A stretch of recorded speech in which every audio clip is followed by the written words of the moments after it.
Assalamu alaikum everyone. I hope you all are doing great. So student, first of all, let me tell you that I have already uploaded a detailed video regarding biology practical exam. But in today's video, I'm going to give a detailed analysis about question number 5. ठीक है? So आज की इस video में मैं आपके साथ share करूंगी कि क्वेश्चन नंबर 5 जो बायो के प्रैक्टिकल एग्जाम में है उसके टोटल मार्क्स कितने हैं, देन उसके कितने पार्ट्स होते हैं, उसमें किस तरह की चॉइस ऑप्शन होता है और उन पार्ट्स में किस टाइप के या नेचर ऑफ क्वेश्चन क्या है, किस टाइप के क्वेश्चन पूछे जाते हैं और हमें उन 3 पार्ट्स जितने भी पार्ट्स हैं उसमें कौन से वाले क्वेश्चन अटैम्प्ट करना चाहिए। एंड लास्ट पे मैं आपके साथ शेयर करूँगी वो मोस्ट इंपॉर्टेंट प्रैक्टिकल्स जो कि एग्ज़ाम में बार बार पूछे जाते हैं और अगर आप वो कर लेंगे तो इंशाल्लाह you will be able to secure 10 marks easily. So let's start it. बेटा आपका जो क्वेश्चन नंबर 5 है उसके जो टोटल मार्क्स हैं that are 10, right, out of 30। तो आप देख सकते हैं कि क्वेश्चन नंबर 5 का कितना ज़्यादा वेटेज है कि 30 मार्क्स में से 10 मार्क्स सिर्फ इस एक सिंगल क्वेश्चन के हैं। ठीक है, अब मैं आपको बताती हूँ कि क्वेश्चन नंबर 5 को 3 कैटेगरीज में डिवाइड किया गया। ठीक है, ABC। बेटा एग्ज़ाम में आपके पास इसी तरह 3 पार्ट्स आएंगे। ठीक है, और एग्ज़ाम पे या एग्ज़ाम जो आपका पेपर होता है उस पर मैंशन होता है कि examiner will allot you one of the question and you have to attempt it. But usually क्या होता है, मोस्टली जब आप एग्जामिनेशन सेंटर जाते हैं तो आपको एग्जामिनर की तरफ से ये लीनियंसी दे दी जाती है कि वो आपसे कहते हैं कि बेटा जो आपको आता है आप वो वाला अटैम्प्ट कर लें। ठीक है, तो देखें जब हमारे पास ये ऑप्शन होगा 99% चांसेस है कि आपके पास ये ऑप्शन होगा इंशाल्लाह कि आप अपनी मर्जी का एक जो है वो प्रैक्टिकल अटैम्प्ट कर लें। तो अब देखें आप फिर इजीली एक पार्ट को ही जस्ट प्रिपेयर करने से आप 10 मार्क्स सिक्योर कर सकते हैं। ठीक है, अब मैं आपको नेचर ऑफ क्वेश्चन बताती हूँ कि 1 बाय 1 के पार्ट A, B और C में किस तरह के क्वेश्चन, कौन से क्वेश्चन आते हैं।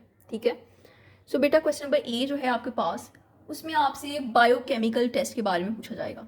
ठीक है, ये आपकी जो प्रैक्टिकल बुक है उसमें फर्स्ट ईयर के जो प्रैक्टिकल्स हैं उसमें फर्स्ट या सेकंड वाला प्रैक्टिकल ही यही है बायोकेमिकल टेस्ट के हवाले से कि इसमें आपको डिफरेंट ऑर्गेनिक कंपाउंड्स को आइडेंटिफाई करने के लिए कहा जा सकता है, जैसे कि आइडेंटिफाई और demonstrate the test for the presence of lipids, proteins और DNA और starch in the given solution. ठीक है, आपको डिफरेंट ऑर्गेनिक कंपाउंड्स को डिफरेंट सोल्यूशन में डिफरेंट टेस्ट परफॉर्म करते हुए या उसका प्रोसीजर लिखते हुए जो है इस क्वेश्चन को अटैम्प्ट करना है। ठीक है, अब मैं अगर आपको इसका राइटिंग पैटर्न बताऊं बेटा तो इसमें आपको पहले तो अपरेटस या मटीरियल लिखना है दैट इज़ रिक्वायर्ड। देन आपको टेस्ट के बारे में बताना है that you are going to perform to identify the compound. ठीक है, टू आइडेंटिफाई जो भी उन्होंने पूछा हुआ है, लिपिड है, प्रोटीन है, ग्लूकोज है, कार्बोहाइड्रेट है, जो भी है। ठीक है, तो टेस्ट का आप नाम बताएंगे, जैसे आयोडीन टेस्ट यूज़ होता है स्टार्च को आइडेंटिफाई करने के लिए। ठीक है, देन फेलिंग्स टेस्ट यूज़ होता है ग्लूकोज को आइडेंटिफाई करने के लिए। तो इस तरह आप टेस्ट का बताएंगे। देन आप अपनी ऑब्जर्वेशन बताएंगे कि आपको सोल्यूशन में कौन कौन से कलर नज़र आए या सोल्यूशन किस तरह का था, क्लियर था, मिल्की था, वट। ऑब्जर्वेशंस के बाद आप अपना रिजल्ट बता देंगे कि आपने किस चीज़ की प्रेजेंट को आइडेंटिफाई किया। अब जो एक्सपेरिमेंट है उसको परफॉर्म करने के बाद तीनों पार्ट में उस एक्सपेरिमेंट के रिलेटेड आपको शॉर्ट क्वेश्चन आते हैं 2। ठीक है, उन 2 शॉर्ट क्वेश्चन का आपने आंसर टू द पॉइंट देना होता है। आई गेस 1 मार्क होता है एक क्वेश्चन का। ठीक है, तो आप उसको आराम से अटैम्प्ट कर लेंगे शॉर्ट क्वेश्चन को। Now moving toward part B. बेटा पार्ट बी में आपसे टेक्निकल और मैकेनिकल टाइप ऑफ एक्सपेरिमेंट्स पूछे जाते हैं। ठीक है, for example geotropism, demonstration of geotropism. ठीक है, देन फोटोट्रोपिज्म, और फिर इस कैटेगरी में आपके पास आ जाता है break down of starch during germination of seed, and then another important one experiment is measurement of blood pressure. तो इस तरह के जितने भी एक्सपेरिमेंट्स हैं बेटा वो पार्ट बी में आ जाएंगे। ठीक है, अब इसका अगर मैं राइटिंग पैटर्न बताती चलूँ जल्दी से तो वो मटेरियल, अगेन प्रोसीजर, इसमें बेटा आप लिखेंगे डिटेल में कि क्या हो रहा है, किस तरह से आप एक्सपेरिमेंट को परफॉर्म कर रहे हैं। ठीक है, देन अगर डायग्राम है तो आप ड्रॉ कर देंगे। ऑब्जर्वेशन लिखेंगे आप, अगर ऑब्जर्वेशन नहीं है तो टैबलर फॉर्म में दी होंगी, टेबल बना देंगे। देन रिजल्ट, और फिर अगेन 2 शॉर्ट क्वेश्चन आपसे पूछे जाएंगे उस एक्सपेरिमेंट के हवाले से, उसको आप आंसर कर देंगे। And last but not the least and the most important and easiest part of question number 5 is C, dissection of animal. You people are familiar with 2 animals, ठीक है, कॉकरोच एंड फ्रॉग, जो कि second year में practical book में आपको दिए हुए हैं। तो इन्हीं दो बेटा एनिमल्स के सिस्टम्स हैं, वो डाइजेस्टिव सिस्टम हो सकता है रेस्पिरेटरी, यूरिनोजेनिटल या अनदर वन, ठीक है। तो इस क्वेश्चन की क्या नोयत है, इसमें सिर्फ आपसे लेवल डायग्राम ड्रॉ करने के लिए कहा जाता है एंड देन आपने जो 2 शॉर्ट क्वेश्चन पूछे होंगे उनको आंसर कर देना है, ठीक है।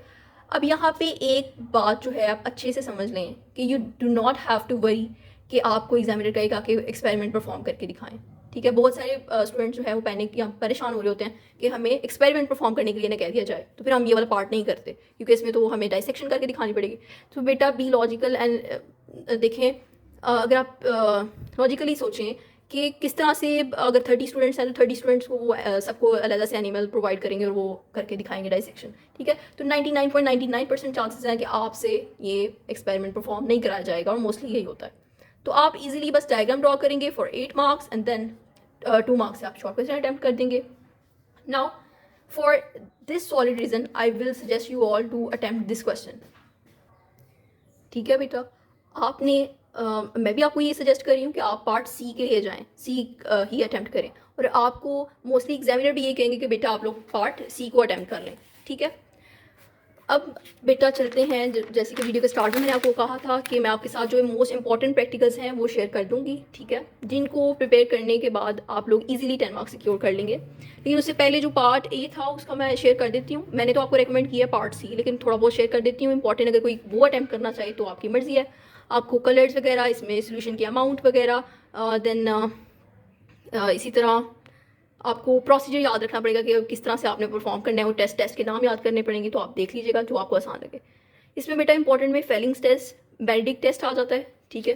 देन आपके पास आ जाएगा आयोडीन टेस्ट भी आ जाएगा, इमल्शन टेस्ट बहुत इंपॉर्टेंट है, राइट, ब्यूरेट टेस्ट आ जाएगा इसमें, and test for DNA and biphenylamine test, that's it, ठीक है बेटा। ये पार्ट 1 में इंपॉर्टेंट जो प्रैक्टिकल थे वो मैंने आपको बता दिया। अब क्वेश्चन नंबर सी जो कि ईजीएस्ट वन है, उसकी बात करते हैं, dissection of animal. Dissection of animal की कैटेगरी में बेटा 5 ऐसे मोस्ट इंपॉर्टेंट प्रैक्टिकल्स हैं जो आपने हर सूरत में लर्न करने हैं, और इंशाल्लाह इन्हीं 5 में से आपके एग्जाम में एक आ जाएगा, ठीक है, क्योंकि these questions are frequently asked in the exam. तो बेटा पहला जो आपके पास एनिमल था वो कॉकरोच है। तो कॉकरोच का डाइजेस्टिव सिस्टम और nervous system as I have mentioned, इसको आपने अच्छे से याद कर लेना है। नेक्स्ट पे आपके पास आ जाता है फ्रॉग। फ्रॉग का बेटा आपने digestive system, again urinogenital system of male frog, ठीक है, मेल और फीमेल दोनों का बना हुआ है, आप मेल का कर लीजिएगा। Then respiratory system. ये 5 प्रैक्टिकल्स ऐसे हैं जिनको आपने अच्छे से क्रैम कर लेना है, राइट। इनकी label diagram neat and clean आपने ड्रॉ करनी सीख लेनी है। अगर तो आपके पास 1-2 दिन है, लिमिटेड टाइम है, तो बेटा ये 5 प्रैक्टिकल्स आप कर लें, इंशाल्लाह आप का जो है क्वेश्चन वो इसी में से आ जाएगा। देन जो पार्ट बी है, one more thing, if you have a little more extra time, ठीक है, तो 2 ऐसे प्रैक्टिकल्स हैं जो ऑन एंड ऑफ पूछ लिए जाते हैं। One is the arterial and second one is vein system of frog, ठीक है। तो वो भी बेटा आप देख लीजिएगा अगर आपके पास टाइम है, अगर नहीं है तो फिर ये वाले कर लें, दैट्स इनफ।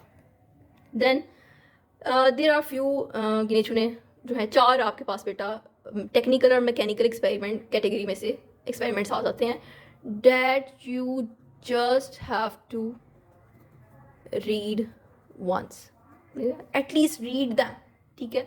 क्यों बेटा? बिकॉज मैं नहीं चाह रही आप लोग रिस्क लें, वो तो श्योर है, श्योरिटी है कि 90% चांसेस हैं वो आएँ, लेकिन आप ऐसा कर लें कि पार्ट बी में से भी कुछ ऐसे एक्सपेरिमेंट्स मैंने निकाले हैं जो इंपॉर्टेंट भी हैं, ईजी भी हैं, और इनमें ज़्यादा जो है सर खपाने की भी ज़रूरत नहीं है हमें। जैसे कि डिमॉन्स्ट्रेशन ऑफ जियोट्रॉपिज्म बेटा, इसमें वो कॉर्न ग्रेन के बारे में है, वो आप एक दफ़ा रीड कर लेंगे कि प्रोसीजर हो कैसे रहा है, तो आप ईजिली अपनी वर्डिंग में लिख लेंगे। Demonstration of phototropism is the easiest practical बेटा। इसमें क्या करना है, आपने वो प्लांट पॉट को ड्रॉ कर देना है और उसका जो लीव्स का फेस है उसको आपने सनलाइट की तरफ शो कर देना है, ठीक है, और प्रोसीजर लिख देना है आपने आराम से। तो इट्स वेरी इजी, इसको आपने एक दफ़ा पढ़ लेना है। Then study of breakdown of starch in germinating seed, ये एक इंपॉर्टेंट प्रैक्टिकल है। And lastly measurement of blood pressure, ये आपने अच्छे से पढ़ लेना है, ठीक है। ये 4 ऐसे प्रैक्टिकल्स हैं जिनको आपने एटलीस्ट एक दफ़ा पढ़ना ज़रूर है, ठीक है, और ये टेक्निकल और मैकेनिकल एक्सपेरिमेंट में इंपॉर्टेंट प्रैक्टिकल्स में फॉल करते हैं, ठीक है। तो ये आपके पास आ गए इंपॉर्टेंट प्रैक्टिकल्स, ठीक है, and that's all about the question number 5, ठीक है। आई होप सो कि अब आपको कंप्लीट गाइडेंस मिल गई होगी। So take care of yourself and good luck for the exam. Thank you so much for watching.